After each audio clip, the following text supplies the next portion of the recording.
Using 21st century science, we'll see what happens when the two warriors go toe-to-toe. No rules, no safety, no mercy. It's a duel to the death to decide who is the deadliest warrior.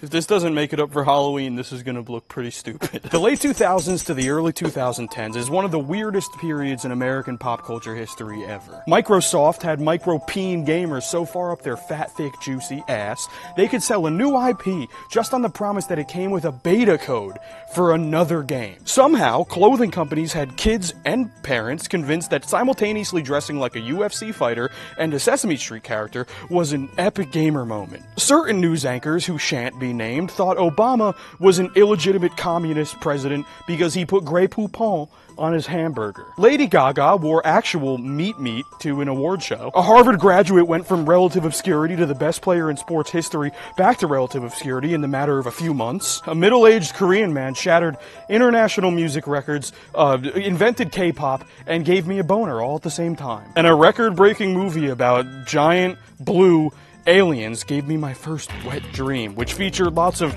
rugged, hard, rough ponytails. Couple all that with a debilitating addiction to video games that still persists to this day, and 2007 to 2013 was a fever dream that even more cowbell couldn't cure. In the midst of all that, though, the cymbal-bashing ape that powers my dented brain became fixated on one particular show. A show that stood out above all the rest. A show made for men, by men. And also for that kid in high school who carries around a pocket constitution and always seems to take the devil's advocate position in history. And that show was called Deadliest Warrior on Spike TV, the man's channel. I ran out of costumes for Bedroom Boy, so we're going frog, baby. The premise of Deadliest Warrior is like what every booger-encrusted third grader's brain imagines as soon as they can comprehend history class. So Alexander the Great was great, and he rode on elephants, and they conquered the world.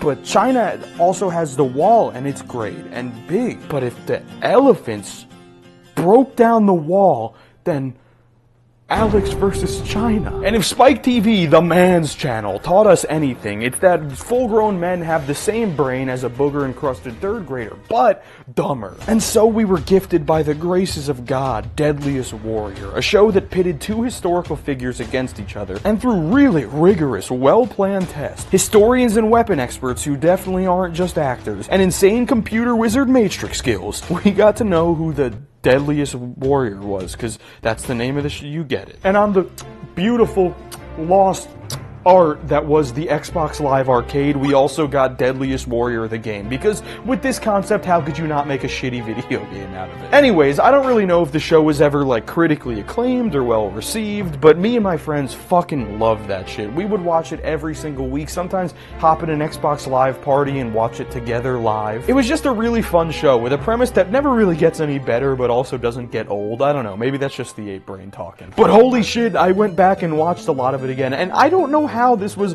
a network cable television show. The production quality rivals that of like a science YouTube video, which hey, I got nothing against. I love me a little Michael Osmond and William Reeves, but for network TV, it's insane. I mean, they would regularly reuse ballistic gel dummies filled with blood and guts and stab wounds. They would have trained weapon experts with ancient real weapons just whack and stab those punching bags that looked like army recruits that everyone had in 2011 for some reason. And the computer whiz in most shots is just fake finger blasting his keyboard with really embellished graphic overlays on the screen. Oh Mark, is that you? Oh, getting right into things are we? Yes, open that folder. Faster Mark, look me in the eyes while you type Marcus. Wait, what are you doing?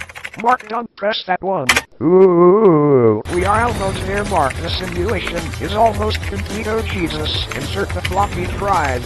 Okay, be a triple. And it's pretty apparent to me that they ran out of like rock solid ideas pretty quickly, because season 1 is shit like Samurai versus Viking and Ninja versus Spartan. And then season 2 is Napoleon versus George Washington and Sun Tzu versus Vlad the Impaler. And then season 3 is US Army Ranger Desert Storm Battalion versus the North Korean Special Task Force. Now, that's not to say there aren't some pretty fucking sick weapon demonstrations and tests going on here. here, right? When they break out the pig carcass and start playing Fruit Ninja on that bitch, the pig carcass in my pants starts to wake up a little bit.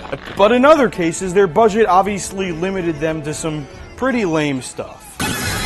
Slice and dice.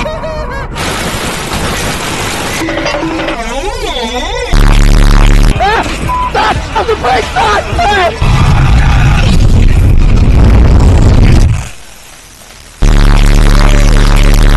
Like in the SWAT versus German SWAT episode, they kind of just send the teams through like a Call of Duty 4 opening sequence with blood-infused mannequins type beat. They do have a mannequin on rails, I'll give them that. But I don't know, I've never even held a gun before, and I feel pretty confident that I could complete that baby-ass course and only kill myself like once, so. Also, really quick, the difference in approach between the German SWAT and the American SWAT is just a beautiful analogy that I can't not show you, so here you go. Target! Second bad guy down. Got you covered. They're at the room. Stay down! Hey! Get on the ground! Running! Go! Get out! Get out! I got you. Now that's teamwork. Mission failed. We'll get them next time. While the weapon demonstrations and tests were always like the most reliably interesting thing through all the episodes, the X factor was always the historians and weapon experts that they would have on to represent each competing figure. The banter they inflamed between them was always very melodramatic, because, you know, you're beating up on buff punching bags and gelatin with ancient weaponry. But on one episode I rewatched while researching, a Vlad the Impaler historian took things way more seriously than anyone I've seen on my entire copious rewatch of the series. Hold it down tightly now. Almost 2 feet in. Sort of like the grotesque life-size trophy that Vlad would keep and show to everybody coming near his kingdom.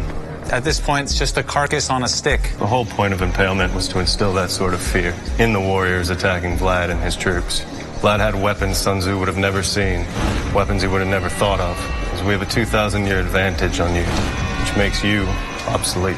That felt really contrived and goofy, right? Like the emo kid sitting in the back of the class menacingly sharpening his pencil, trying to be mysterious. Well, that's what I thought too. And then the Sun Tzu warrior historians fucking insulted him and called him a caveman, and then this happened. I got a weapon that's gonna take out hundreds of your guys in a fraction of the time. You wish. I gotta say, impressive weapon for a caveman.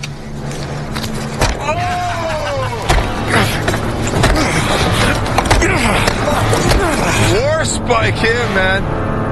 Now at this point, I'm sold on his pestilent insanity. But then I was like, let me look him up and just see, you know, has he fucking murdered anyone yet? And then I look him up, and yes, he's a Vlad the Impaler historian, and he's also a struggling actor. And as a struggling actor, in 2010, when you get your shot at Spike TV, you don't blow that shit, baby. Easily, the actual best part of any given episode was the live-action reenactment sprinkled throughout the show. And after Goofy Goober over here finished sodomizing his keyboard, he would input the outcomes of the tests throughout the episode and run his crazy simulation program, and we would get a choreographed live-action fight scene that would show us, you know, the results and the winner of the Deadliest Warrior. And their crazy simulation program that just outputted, 2/3 versus 1/3 was probably just Microsoft Excel, because it was still really easy to be ambiguous about this power of technology in 2009. But god damn it, I watched 45 minutes of this dude screaming macho inspiration at Chuck Liddell,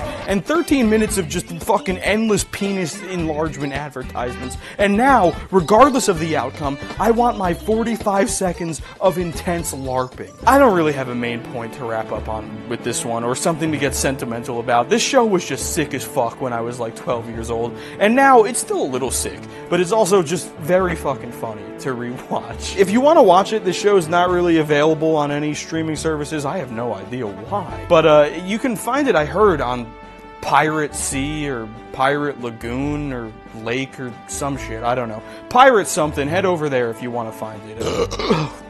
Now for real, thank you very much for watching. We're 2 videos in a row down and 2 more still to come. So if you're interested, fuck following me anywhere else. Just go check out one of my other videos that's going to pop up on screen or is suggested right now. And if that keeps you interested, maybe subscribe, you know? Regardless, if you're here listening to me say this shit right now, I really fucking appreciate it. I'll see you in the next one. Farewell.